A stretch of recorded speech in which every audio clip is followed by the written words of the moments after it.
Jeannie Mikakos, thank you very much for your time today. Thank you very much, Graham.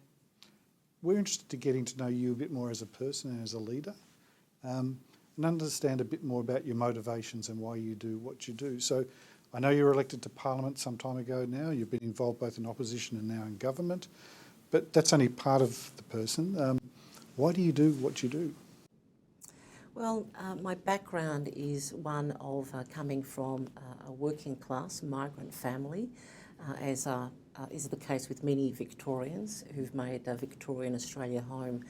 And I guess coming from that perspective, I have seen the difficulties that some families face in our community, some more disadvantaged families, whether it's due to language barriers or it's due to lack of education.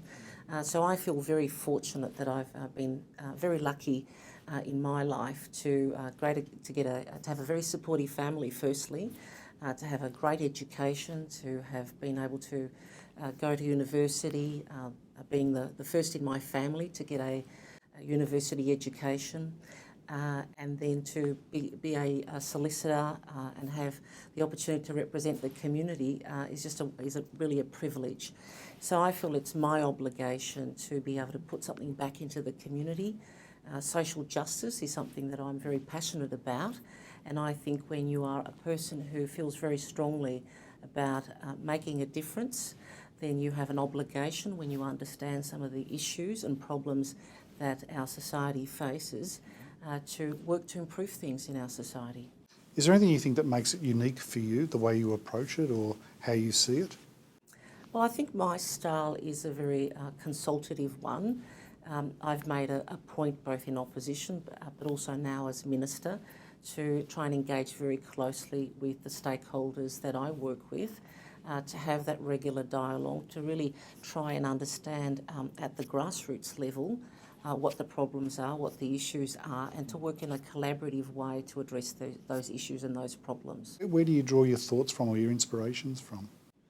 Well, as I said, I've come from a migrant working class family. In fact, my father is of Spartan heritage, and he said to me at a very young age that the Spartans were always very courageous and brave people. So I have, an ethos of one that you never give up, and that you work extremely hard to achieve the goal that you set out to achieve.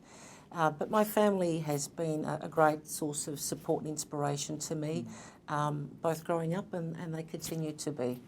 Outside of your family, are there other leaders that you look to that you admire or you've taken guidance from? Yes. So one of my personal mentors has been Joan Kirner, the first woman Premier of Victoria. She was someone who was very passionate about education, and I too am very passionate about education. It's given me great opportunities in life to come from a migrant working class family to now be a leader in our community.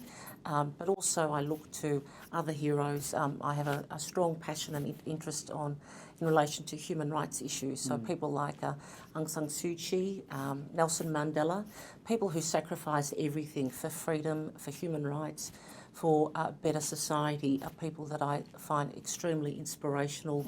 And we can only hope to emulate just a fraction of the kinds of things that they've managed to achieve. So as Minister for Families, Children and Youth Affairs, you've been in the role not even 6 months yet, it's still fairly new. Yet you've hit the ground pretty much running with announcements around funding particularly for kids in out-of-home care and a new focus for that. That obviously was something you had pretty clear in your mind early to do something about that. So how did you come to that conclusion that's what needed the attention? Well, in opposition, I worked very closely with the community sector to get a better understanding of the problems so that I could come in and work from day one to make a difference.